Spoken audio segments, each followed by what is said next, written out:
당신 주변에 이런 사람이 있으십니까?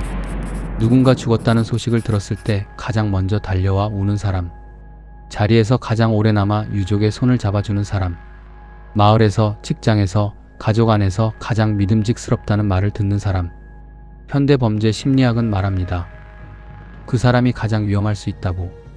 FBI와 미국 법무부의 범죄 프로파일링 연구에 따르면 연쇄 범죄자의 상당수는 주변에서 성실하고 친절한 사람으로 기억됩니다. 흉악한 인상, 거친 말투, 불안한 눈빛, 우리가 본능적으로 경계하는 그 얼굴들은 오히려 통계적으로 덜 위험합니다. 진짜 포식자는 우리의 경계심을 무너뜨리는 얼굴을 하고 있습니다. 그런데 이것을 400년 전에 이미 알고 있었던 사람이 있었습니다. 조선의 오작, 죽은 자의 몸을 읽는 자였습니다. 그가 남긴 일지 한 권이 지금 우리에게 묻고 있습니다. 당신은 지금 누구의 얼굴을 믿고 계십니까?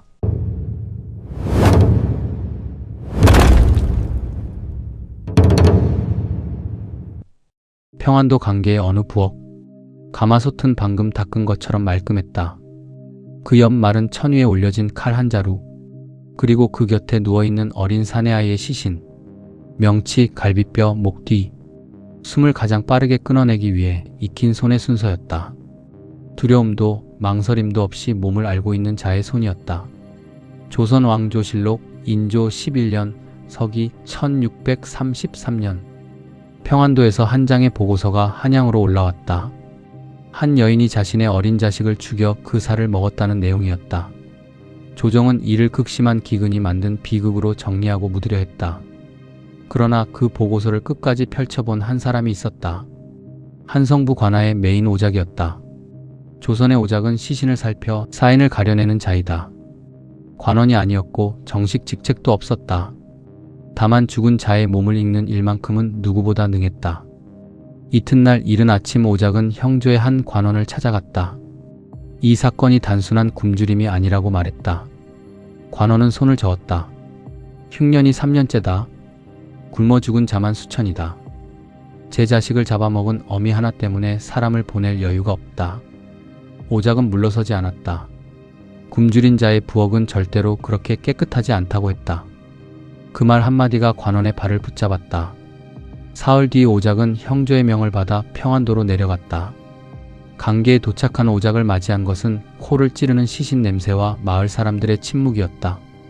향리는 오작을 마을 끝의 초가집으로 안내하면서 이미 사건은 끝난 것이나 다름없다고 말했다. 여인은 잡혀있다. 3년째 흉년이다. 굶주림에 실성한 어미가 자식을 죽인 것이다. 오작이 시신을 확인하고 돌아가면 된다는 투였다. 오작은 먼저 시신부터 살폈다. 어린 사내아이의 시신은 강계향청 한 구석에 보존되어 있었다. 그가 시신 위에 손을 얹고 가장 먼저 본 것은 늑골 사이의 칼자국이었다. 칼이 들어간 자리는 정확히 세 군데였다. 첫째는 심장 바로 아래 명치, 둘째는 좌측 갈비뼈 사이, 셋째는 목 뒤편의 경추. 숨을 가장 빠르게 끊어내기 위해 익힌 손의 순서였다. 두려움도 망설임도 없이 몸을 알고 있는 자의 손이었다. 그리고 아이의 손목뼈 안쪽에 가느다란 끈자국이 선명했다. 누군가 아이를 미리 묶어두었다는 뜻이었다. 오작이 향리에게 말했다. 이것은 굶주림에 실성한 자의 손이 아니다. 아이를 묶고 순서대로 베어낸 자의 손이다. 향리의 얼굴이 굳었다. 그는 잠시 침묵하다 말했다. 흉년에 굶어 죽은 자가 수천이다. 이 사건 하나 때문에 관찰사께 보고를 올렸다가는 우리 모두 문책을 면치 못한다. 오작, 그냥 굶주림에 의한 것으로 적고 돌아가라. 오작은 붓을 내려놓지 않았다. 그는 한 가지를 더 청했다. 이 집에 딸이 하나 더 있었다는데 2달째 행방이 묘연하다 했다. 그 아이를 찾아야 한다고 했다. 향리는 손사래를 쳤다. 굶어 죽었거나 떠돌이가 됐을 것이다. 그러나 오작은 물러서지 않았다. 그는 마을 뒷산을 직접 뒤지기 시작했다.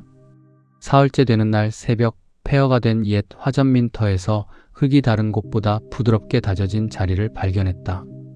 그 아래에서 어린아이의 뼈가 나왔다. 2달이 지난 자리였다. 살갗은 남아있지 않았다. 그러나 뼈는 거짓을 말하지 않는다. 늑골에 칼이 들어간 자리가 선명했다. 첫째는 명치 아래, 둘째는 좌측 갈비뼈, 셋째는 경추. 동생의 것과 같은 순서, 같은 깊이였다. 그리고 손목뼈에도 끈에 쓸린 흔적이 남아 있었다. 곁에 묻혀있던 헝겊 조각에서 아이의 옷고름이 확인되었다. 사라진 큰딸이었다. 오작은 그 자리에 무릎을 꿇고 오래 앉아 있었다. 굶주림이 갑자기 어미를 짐승으로 만든 것이 아니었다. 어미는 2달 전 이미 한 번 저질렀다. 어미의 손은 2번 모두 떨리지 않았다. 이튿날 오작은 추국장에 들어섰다.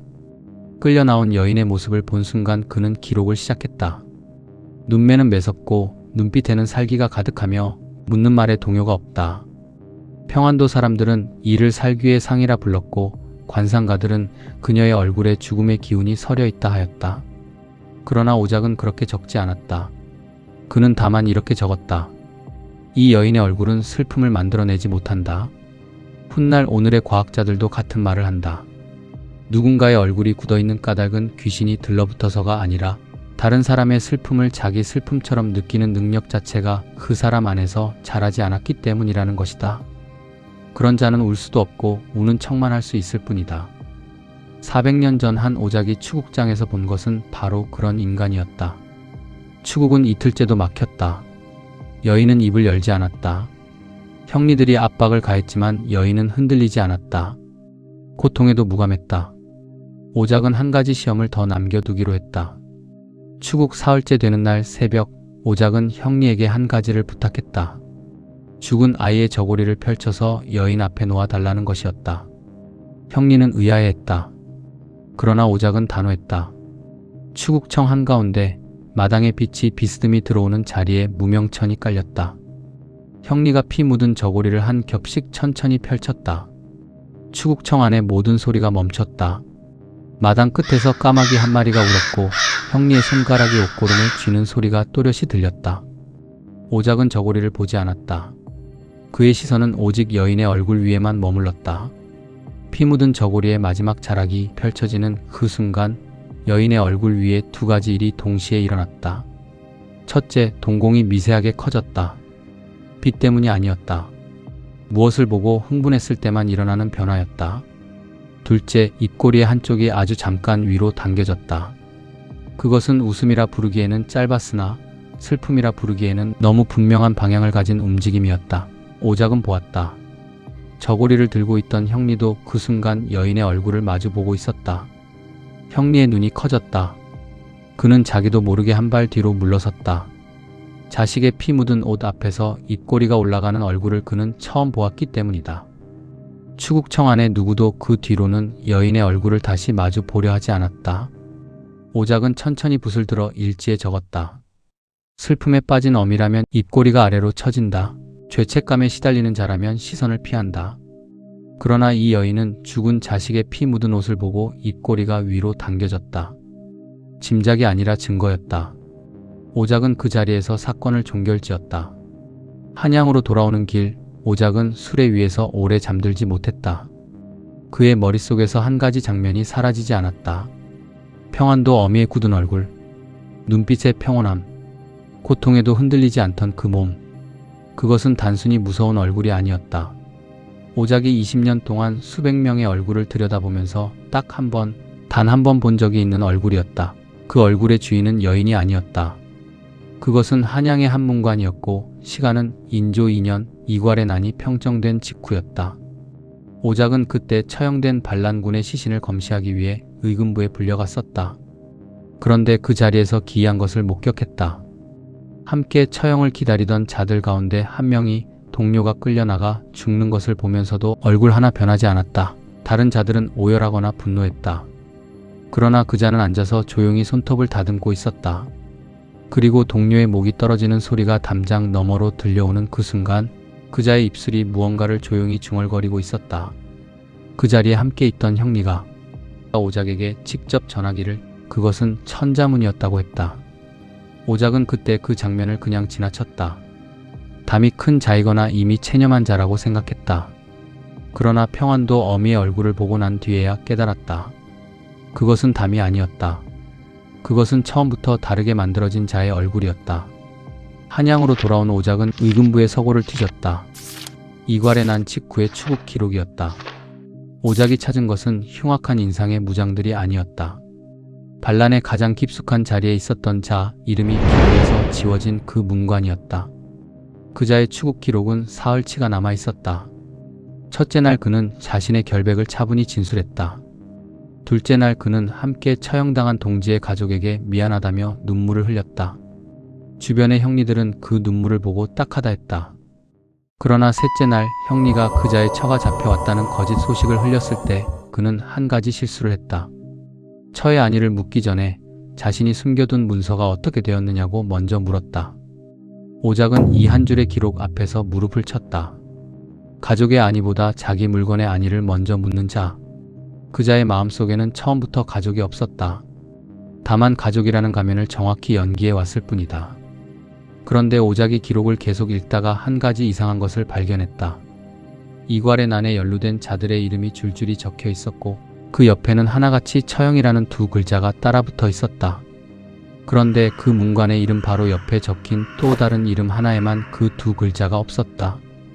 연루는 되었으나 처형되지 않은 자였다. 기록은 그자의 이후 행방을 적지 않았다. 다만 이름만 남아 있었다. 나머지가 모두 죽었는데 그자만 살아남았다는 것. 오작은 그 부자연스러움을 일지에 적었다. 사흘 뒤 오작은 형조 관하에 불려나갔다. 앞으로 검시 업무에서 손을 떼라는 말 한마디 뿐이었다. 이유는 없었다. 오작은 묻지 않았다. 서고에서 그 이름을 발견한 순간부터 이미 누군가 그를 지켜보고 있었다는 것을 알고 있었기 때문이다. 흉인은 항상 우리가 가장 믿는 얼굴을 하고 가장 가까운 자리에 앉아 있다. 그것이 오작이 일지에서 증명한 것이었고 그것이 오작의 일지가 봉인된 이유였다. 그러나 일지는 사라지지 않았다. 한성부의 서고 깊은 곳에 그대로 남았다. 오작이 평생에 걸쳐 직접 거만하고 추국에 참관한 사건 가운데 그가 일지에 진짜 흉인이라 적은 자는 단 7이었다. 7명의 인상은 모두 비슷했다. 평온하고 단정하고 말씨가 부드럽고 눈빛이 맑았다. 그들은 마을에서 가장 신망이 두터운 사람들이었다. 그 가운데 한 명은 향교의 훈장이었다. 그는 10년 동안 자신이 가르친 제자들 가운데 5을 산속 사당에서 죽였다. 죽기 전까지 누구도 그를 의심하지 않았다. 마지막 제자가 죽은 날도 그는 평소처럼 향교에서 그를 가르쳤다. 또 한 명은 마을에서 가장 성실한 의원이었다. 그는 왕진을 다녀오는 길에 환자를 죽였다. 앓는 자를 살리는 손과 죽이는 손이 같았다. 오작은 그 의원의 얼굴을 들여다보며 이렇게 적었다. 이 자의 눈에는 환자가 없다. 다만 몸이 있을 뿐이다. 오작이 마지막 일지에 남긴 문장은 이러했다. 흉인은 흉한 얼굴을 하지 않는다. 그들은 우리가 가장 믿는 얼굴을 한다. 그러므로 사람을 볼 때는 그 얼굴이 아니라 그 얼굴이 슬픔에 어떻게 반응하는지를 보라. 진짜 슬픔에 어색한 자, 진짜 고통에 무심한 자, 진짜 죽음 앞에서 오히려 상대를 관찰하는 자. 그가 곁에 있다면 멀리하라. 기록은 거짓을 말하지 않는다. 산 자의 혀는 꾸며낼 수 있으나 죽은 자의 흔적은 진실만 남기기 때문이다. 400년 전 한 오작이 평안도의 부엌과 한양의 추국장을 오가며 알아낸 단 하나의 진실이 있다. 사람을 지키는 것은 그 사람의 얼굴이 아니라 그 얼굴이 슬픔 앞에서 어떻게 반응하는지를 보는 일이라는 것이다. 여러분은 인자한 미소 뒤에 숨은 서늘함을 느껴본 적이 있습니까? 댓글로 그 경험을 남겨주십시오. 400년 전 평안도의 그 여인이 남긴 표정이 지금 우리 곁에서 다시 어떤 얼굴로 나타나고 있는지 함께 읽어보고 싶습니다.